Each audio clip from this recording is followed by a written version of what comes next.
बिस्मिल्लाहिर्रहमानिर्रहीम, अस्सलाम वालेकुम। This is me Aamir Nazir. Welcome to my YouTube channel. आज हम जॉब ऑर्डर कॉस्टिंग की बात करेंगे। कॉस्ट अकाउंटिंग का ये बहुत इंपॉर्टेंट टॉपिक है। अगर आप बीकॉम के स्टूडेंट हैं या एडीसी के स्टूडेंट हैं या बीबीए कर रहे हैं या एमबीए कर रहे हैं तो ज़रूर आप कॉस्ट अकाउंटिंग भी पढ़ रहे होंगे। और अगर आप कॉस्ट अकाउंटिंग पढ़ रहे हैं तो आपको ये टॉपिक ज़रूर आपको ये कॉस्ट अकाउंटिंग की बुक में मिलेगा, आपके सिलेबस में मिलेगा। और बीकॉम और एडीसी के चूँकि पेपर करीब हैं और काफ़ी स्टूडेंट्स ने मुझसे कहा था कि आप कुछ अकाउंटिंग के टॉपिक्स पे कुछ आप वीडियोस बना के हमें गाइड करें, तो आज की जो ये वीडियो है ये आप लोगों के लिए है। अगर आप कॉस्ट अकाउंटिंग पढ़ रहे हैं और आपका कॉस्ट अकाउंटिंग का पेपर होने वाला है तो this lecture is for you.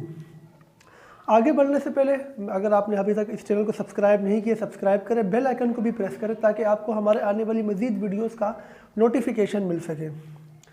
Cost accounting की जो लास्ट वीडियो थी जिसका लिंक मैंने डिस्क्रिप्शन में दे दिया है, उसमें मैंने आपको बताया था कि कॉस्ट अकाउंटिंग क्या होती है, एलिमेंट ऑफ कॉस्ट क्या होते हैं और कॉस्ट अकाउंटिंग और फाइनेंशियल अकाउंटिंग में क्या डिफरेंस होता है। उस वीडियो का लिंक भी डिस्क्रिप्शन में मौजूद है। आप वो वीडियो अगर देखना चाहें तो डिस्क्रिप्शन से उसे देख सकते हैं। एलिमेंट ऑफ कॉस्ट जैसे कि मैं अपनी पिछली वीडियो में बता चुका हूँ कि 3 होते हैं: direct material, direct labour, factory overhead. अगर आपको इन तीनों का कॉन्सेप्ट क्लियर होगा तो ही आप इस टॉपिक को समझ सकते हैं।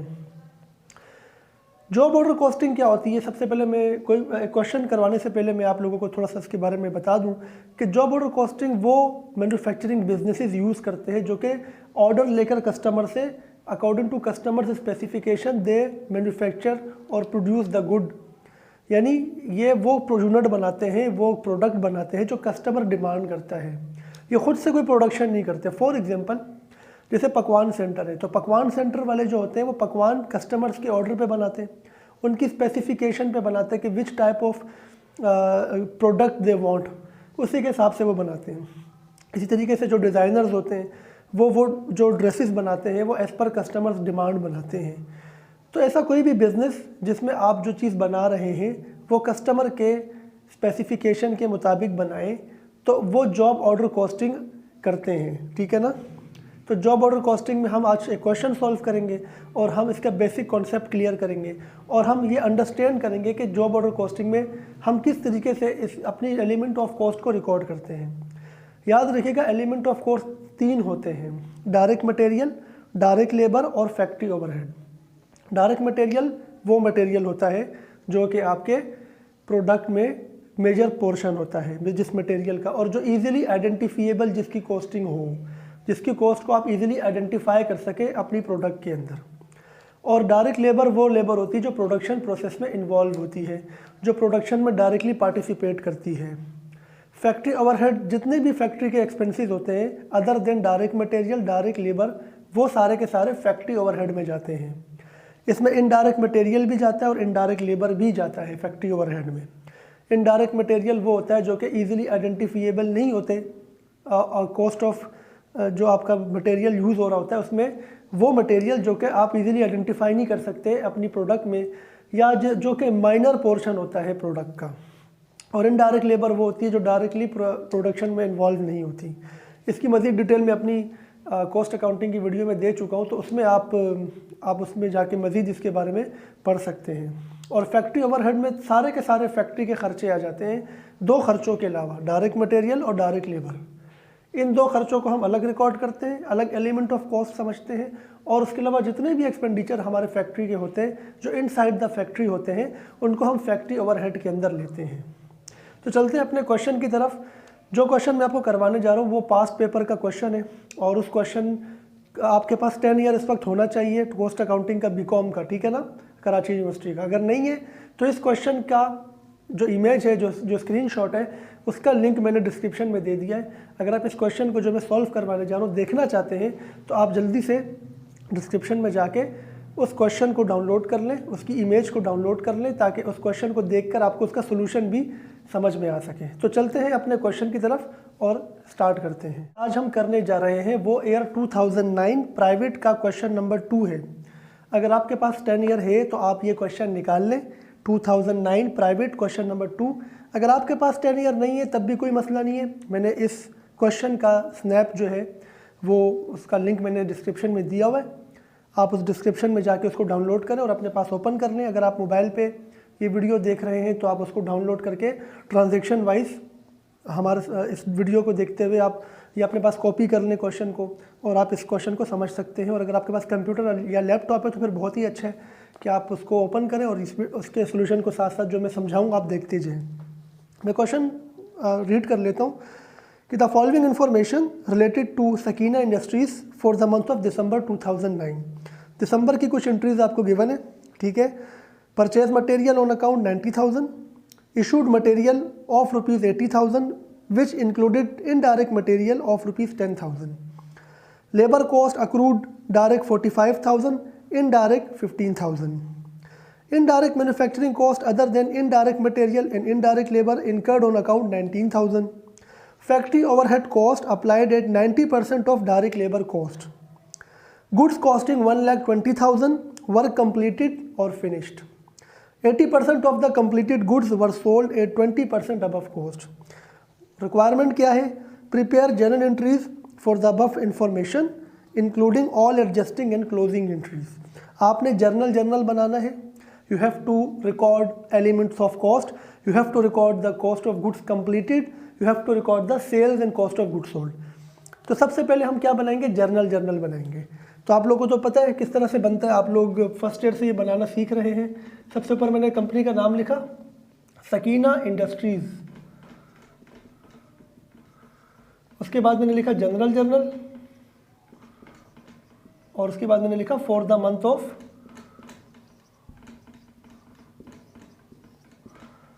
दिसंबर 2009। जर्नल में बना लेता हूँ जल्दी से, शॉर्ट फॉर्मेट बना लेते हैं जर्नल का, क्योंकि वो तो आप लोगों को आता है बनाना वैसे भी, ठीक है ना। तो ये हमने जर्नल बना लिया, ठीक है ना। ये हमारा डेबिट है, ये हमारा क्रेडिट है, ये हमारा पोस्ट रेफरेंस है। तो हम सबसे पहली एंट्री रिकॉर्ड करने जा रहे हैं। सबसे पहली एंट्री क्या है? Purchase material on account. जब भी हम मटेरियल को ख़रीदते हैं तो मटेरियल को डेबिट करते हैं, क्योंकि मटेरियल हमारे लिए एक एसेट है, ठीक है। हमने उसको यूज़ करना है, प्रोडक्ट बनानी है उससे, और उधार पर ख़रीदा है तो हम उसको लायबिलिटी भी रिकॉर्ड करेंगे। तो पहली एंट्री हमारी क्या होगी? बड़ी सिंपल एंट्री, मटेरियल डेबिट और अकाउंट्स पेबल क्रेडिट 90,000 से। जब भी आप मटेरियल ख़रीदेंगे तो मटेरियल को डेबिट करेंगे बिकॉज आप एक एसेट ख़रीद रहे हैं, और अकाउंट्स पेबल को करेंगे क्रेडिट क्योंकि आपने उसको उधार पे ख़रीदा। अगर आपने कैश पर ख़रीदे तो आप कैश क्रेडिट करेंगे। इसकी नरेशन मैंने नहीं लिखा है, नरेशन आप खुद लिखें, क्योंकि नरेशन तो आपको आनी चाहिए खुद लिखना। नरेशन का मतलब होता है कि जो आपने एंट्री रिकॉर्ड की है उसके बारे में आप लिखते हैं। तो आपने नरेशन लिखनी है परचेज मटेरियल ऑन अकाउंट, तो नरेशन आपको लिखनी पड़ेगी पेपर में। मैं यहाँ नहीं लिखवा रहा हूँ क्योंकि मैं जस्ट क्वेश्चन का कॉन्सेप्ट आपको क्लियर कर रहा हूँ। सेकंड है issued material of 80,000 which included indirect material 10,000। हमने 80,000 का मटेरियल इशू किया जिसमें से 10,000 का मटेरियल इनडायरेक्ट है।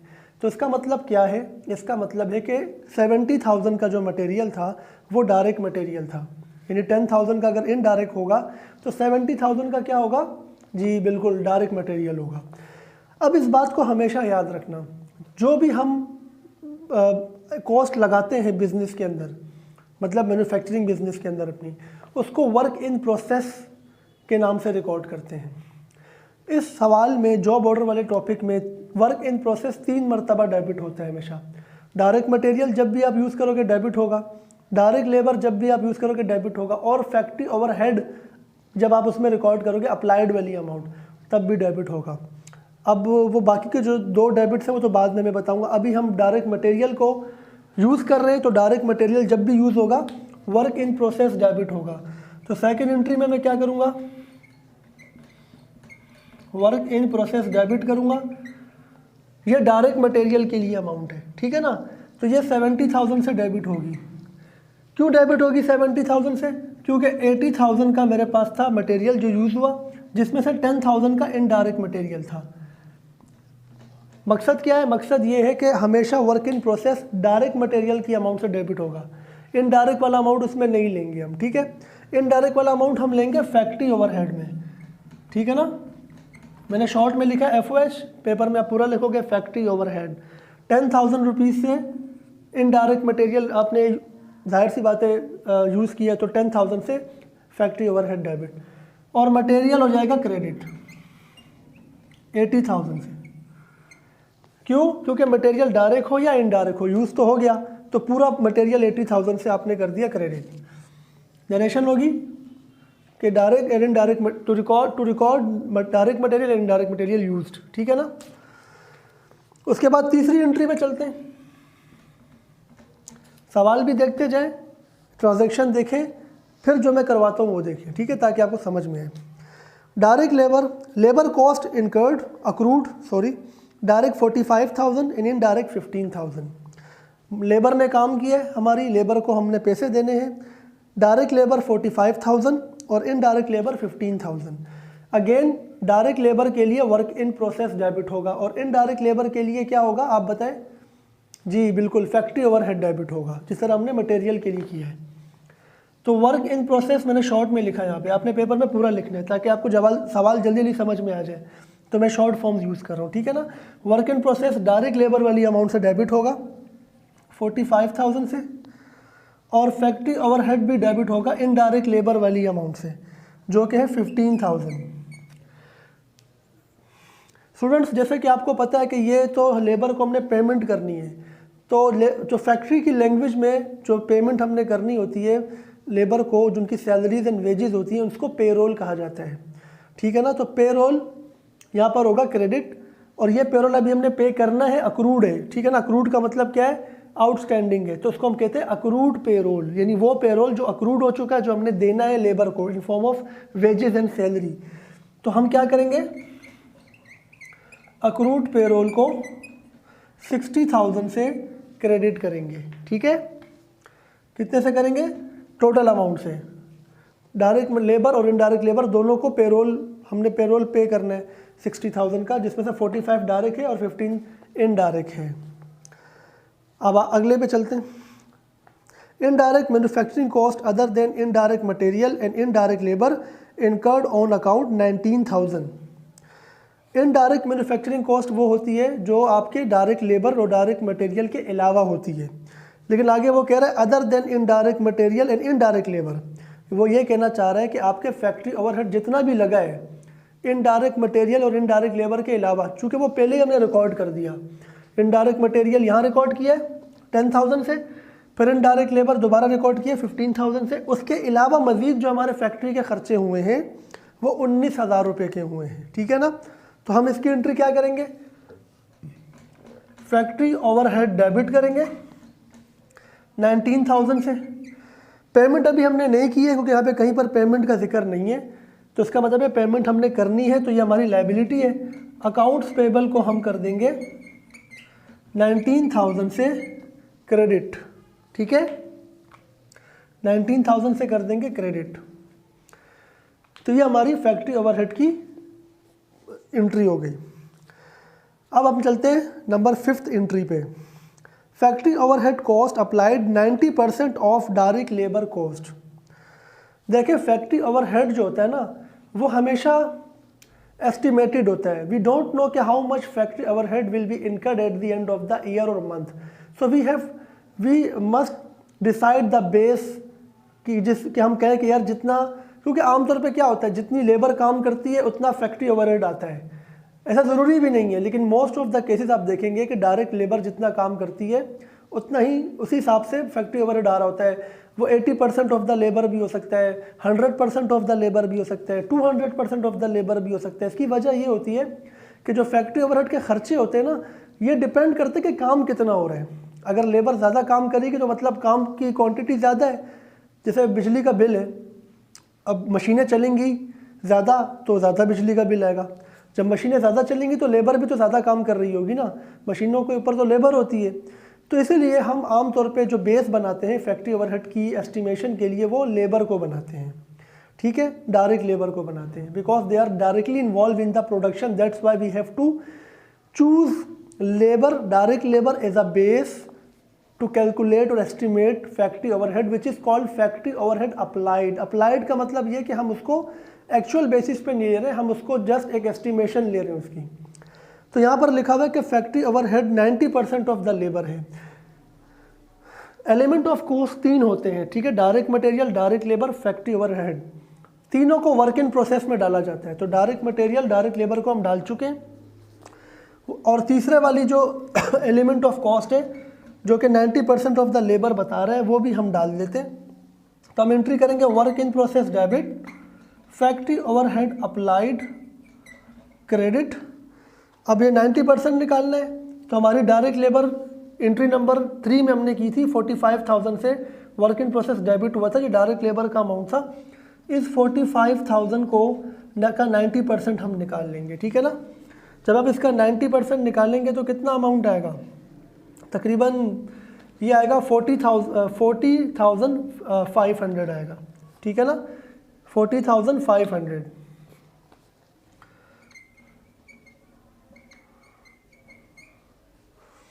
ठीक है, तो ये हमारी फैक्ट्री ओवरहेड अप्लाइड क्वांटिटी। अब आप स्टूडेंट्स आप इस क्वेश्चन में देख सकते हैं कि वर्क इन प्रोसेस 3 मरतबा डेबिट हुआ है। एंट्री नंबर 2 में हुआ है डायरेक्ट मटेरियल की वजह से, एंट्री नंबर 3 में हुआ है डायरेक्ट लेबर की वजह से, और एंट्री नंबर 5 में हुआ है फैक्ट्री ओवरहेड अप्लाइड की वजह से। तो जॉब ऑर्डर कॉस्टिंग में 3 मरतबा ही आपका वर्क इन प्रोसेस डेबिट होगा, इससे ज़्यादा डेबिट नहीं होगा। तो आपको सर ये बात याद रहेगी, तो फिर आप जब सवाल कर रहे होंगे तो आप ये भी देखना कि आपने तीनों एलिमेंट ऑफ कॉस्ट को रिकॉर्ड कर लिया प्रॉपरली या नहीं किया है, ठीक है। आगे चलते हैं। यहाँ पर एंट्री बनाते हैं, क्योंकि जगह हमारे पास कम है तो हम इसको यहाँ यहीं पे करते हैं। ये हमारा डेट है, ये हमारा पर्टिकुलर है, ठीक है ना। तो entry number 6, goods costing 1,20,000 work completed यानी फिनिश्ड, यानी वो ये कह रहा है कि आपने 1,20,000 रुपये का माल बना लिया है। वो माल जो बन जाए उसे फिनिश गुड्स कहा जाता है। वो कहाँ से बना, वर्क इन प्रोसेस से बना, तो फिनिश गुड्स हम डेबिट करके रिकॉर्ड करेंगे।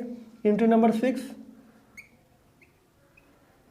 फिनिश गुड्स डेबिट, कहाँ से बना, वर्क इन प्रोसेस से बना, तो वर्क इन प्रोसेस क्रेडिट 1,20,000, ठीक है, ये हमने एंट्री कर दी। उसके बाद number 7, 80% of the completed goods were sold at 20% above cost.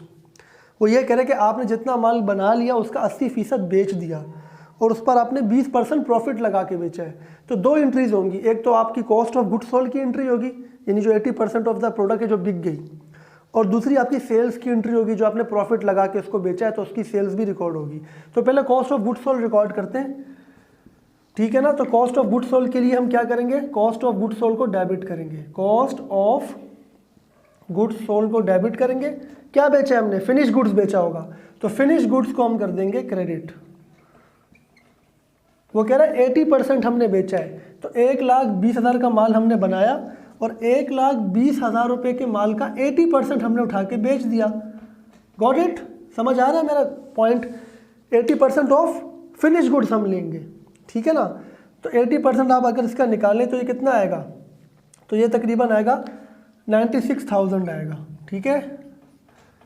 96,000 rupees इसकी कॉस्ट है। 96,000 का माल हमने क्या कर दिया, बेच दिया, सही है। 20% प्रॉफिट लगा के बेचा है, मतलब ये है इसी 96,000 का 20% निकालोगे और इसमें ऐड कर दोगे तो वो उसकी सेल्स वैल्यू आ जाएगी। क्योंकि ये 96,000 का 20% मतलब है ये 120% अमाउंट आप डायरेक्ट भी निकाल सकते हो, क्योंकि ये खुद 100% अमाउंट है। 20% प्रॉफिट इसमें लगाया तो 120% हो गया, या अलग से 20% इसका निकाल के इसमें ऐड कर दो तो एक ही बात है, ठीक है। इट्स अप टू यू कि आप किस तरह से इसको करते हैं। तो मैं इसको क्या कर रहा हूँ, सेल्स की एंट्री बना रहा हूँ। तो मैंने माल बेचा, अकाउंट रिसीवेबल डेबिट और सेल्स क्रेडिट, ठीक है ना। तो 96,000 का 20% कितना होता है, तकरीबन ये होता है 19,200, ठीक है ना। तो 96,000 प्लस 19,200 जो कि इसका प्रॉफिट है, जो 20% बनता है, जो हमने इसमें ऐड किया होगा ना। जब हम बेचते हैं माल को तो प्रॉफिट पे बेचते हैं ना, 20% अबव कॉस्ट, मतलब 20% ज़्यादा पे बेचा है। तो 96,000 का हमने क्या किया, 20% ले लिया, तो ये तकरीबन बनता है 1,17,200 यानी 1,17,200, ठीक है। हमने 1,17,200 का माल बेचा। तो स्टूडेंट्स ये एंट्रीज हमने कंप्लीट कर ली है। All these entries are basically the journal entries. Now we are going to record the adjusting entry and closing entry for it.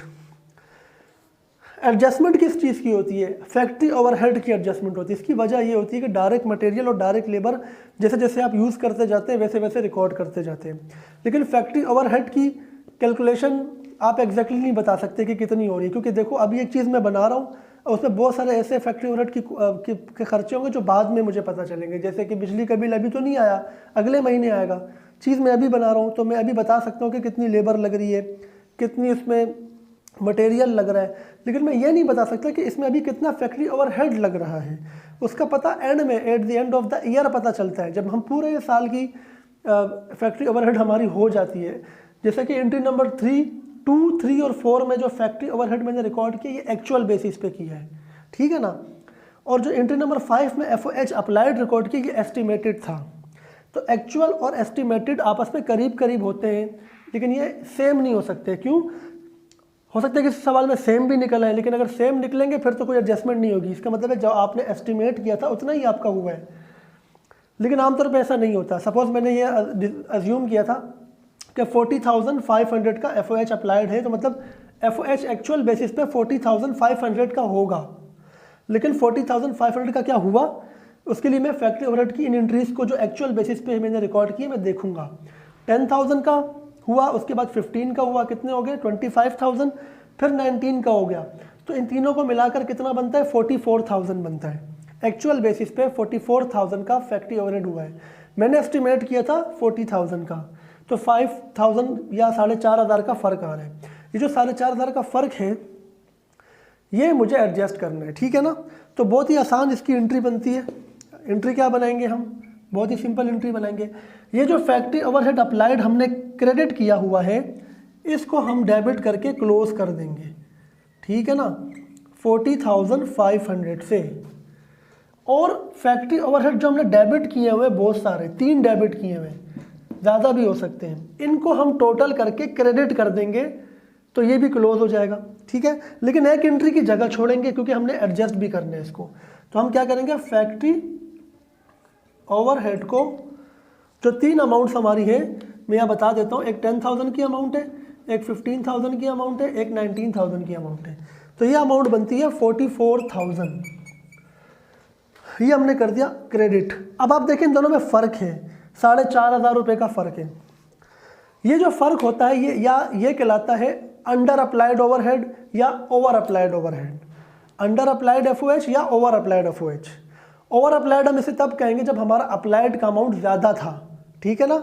Actual से अप्लाइड अगर ज़्यादा है तो ओवर अप्लाइड है इसका मतलब है, और अगर एक्चुअल से हमारा अप्लाइड कम था तो ये सिचुएशन अंडर अप्लाइड कहलाती है। अगर मैं आपसे क्वेश्चन करूँ कि which is better, under applied overhead better या ओवर अप्लाइड, पहली बात तो ये है कि जितना हमने सोचा है अगर उतना ही हो जाए तो वो आइडियल सिचुएशन होती है, यानी अप्लाइड और एक्चुअल अगर बराबर हो तो। बट ऐसा होता नहीं है। अप्लाइड अगर ज़्यादा है आपका और एक्चुअल आपका कम है तो इसका मतलब ये हुआ कि आपने ज़्यादा सोचा था कि खर्चा होगा मेरा, लेकिन हुआ कम है, तो ये फेवरेबल सिचुएशन होती है। यानी over applied is a favourable situation because you assume high cost of FOH but in actual you have low cost of FOH। So low cost mean better efficient cost. Similarly अगर हम opposite direction में देखें, अगर हमारा factory overhead applied का जो amount है वो अगर कम होगा और एक्चुअल का ज़्यादा होगा तो ये अंडर अप्लाइड कहलाएगा। और उसका मतलब ये होगा कि आपने जितना अज्यूम किया था, अप्लाइड किया था, उससे एक्चुअल ज़्यादा हुआ है आपका, यानी ओवर कॉस्टिंग हो गई है। अंडर अप्लाइड का मतलब है एक्चुअल कॉस्टिंग ज़्यादा है और अप्लाइड की कॉस्टिंग कम है। इट मीन्स के कॉस्ट इनएफिशिएंसी आ गई, आपकी एस्टिमेशन गलत साबित हुई। In this case you may see that के factory overhead applied is lower than actual FOH। 4,500 actual ज़्यादा हुआ है आपका, जो आपने एस्टिमेट किया था वो कम है। ये अंडर अप्लाइड का केस है। तो अंडर अप्लाइड के केस में आपकी कॉस्ट बढ़ चुकी है, तो कॉस्ट बढ़ गई है तो उसको कॉस्ट ऑफ गुड्स सोल्ड में एडजस्ट करेंगे, ठीक है ना। तो हम इस डिफरेंस को कहाँ रखेंगे, कॉस्ट ऑफ गुड्स सोल्ड में रखेंगे, 4,500 रुपये को। अगर तो क्रेडिट साइड मेरी कम होगी यानी एक्चुअल अमाउंट अगर फैक्ट्री ओवरहेड ये एक्चुअल वाला मेरा कम होता तो इसका मतलब है क्रेडिट साइड कम होती, तो मैं कॉस्ट ऑफ गुड्स सोल्ड को क्रेडिट करता।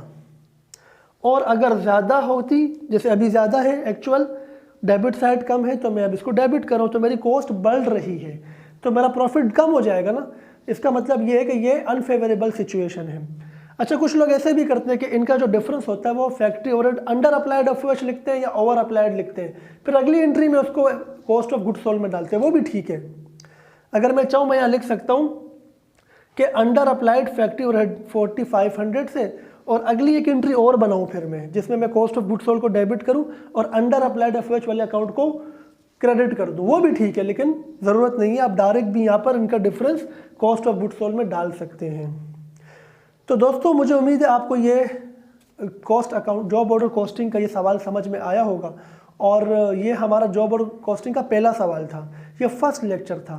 मज़ीद इसकी 1-2 वीडियोस डालूंगा मैं, जिसमें मैं इसके मुश्किल वाले सवाल आपको करवाऊंगा, और इसके अलावा बाकी जो टॉपिक्स हैं उस पर भी कोई ना कोई वीडियो आपके साथ इंशाल्लाह शेयर करूंगा मैं बना के, और एडवांस अकाउंटिंग के टॉपिक्स भी इंशाल्लाह उसके भी आपको बहुत जल्द कुछ दिनों में आपको उसके भी लेक्चर्स मिलना शुरू हो जाएंगे। हमारे इस चैनल को सब्सक्राइब करें। जो लोग पोस्ट बीकॉम बीबीए कर रहे हैं या एडीसी कर रहे हैं, उनके लिए ये चैनल इसलिए बहुत इंफॉर्मेटिव है, because they will learn a lot from my videos which are specifically related to advanced accounting, cost accounting, financial accounting, all these things you will learn inshallah। And इसके अलावा हमारी इंफॉर्मेशन हमारी contact information भी मैंने share कर दी है description में, वहाँ से भी आप हमारे फेसबुक पेज को फॉलो कर सकते हैं, इंस्टाग्राम को फॉलो कर सकते हैं, और अपने क्वेश्चंस भी कमेंट में पूछ सकते हैं। इंशाल्लाह आपको गाइड करेंगे, और best of luck for your exam. और इसके अलावा अगर आपने अभी तक इस चैनल को सब्सक्राइब नहीं किया, सब्सक्राइब करें, इस चैनल को शेयर करें बाकी कॉमर्स के स्टूडेंट्स के साथ, ताकि उनको भी इससे फ़ायदा हो। तो इंशाल्लाह नेक्स्ट लेक्चर में आपसे मुलाकात होगी। अपना ख्याल रखिएगा। अल्लाह हाफिज़।